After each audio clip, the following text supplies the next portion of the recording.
أعوذ بالله من الشيطان الرجيم నేను బహిష్కరించబడిన శైతాన్ నుండి రక్షణ పొందటానికి అల్లాహ్ శరణు. يا أيها النبي قل لأزواجك إن كنتن تردن الحياة الدنيا وزينتها فتعالين أمتعكن وأسرحكن سراحا جميلا.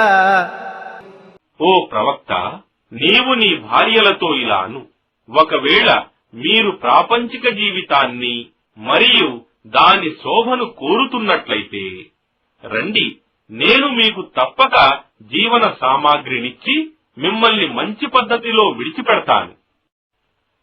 وَإِن كُنتُنَّ تُرِدْنَ اللَّهَ وَرَسُولَهُ وَالدَّارَ الْآخِرَةَ فَإِنَّ اللَّهَ أَعَدَّ لِلْمُحْسِنَاتِ مِنكُنَّ أَجْرًا عَظِيمًا. కాని ఒకవేళ మీరు అల్లాహ్ను మరియు ఆయన సందేశహరుణ్ణి మరియు పరలోక గృహాన్ని కోరుతున్నట్లయితే నిశ్చయంగా అల్లాహ్ మీలో సజ్జనులైన వారికి గొప్ప ప్రతిఫలాన్ని సిద్ధపరచి ఉంచాడు.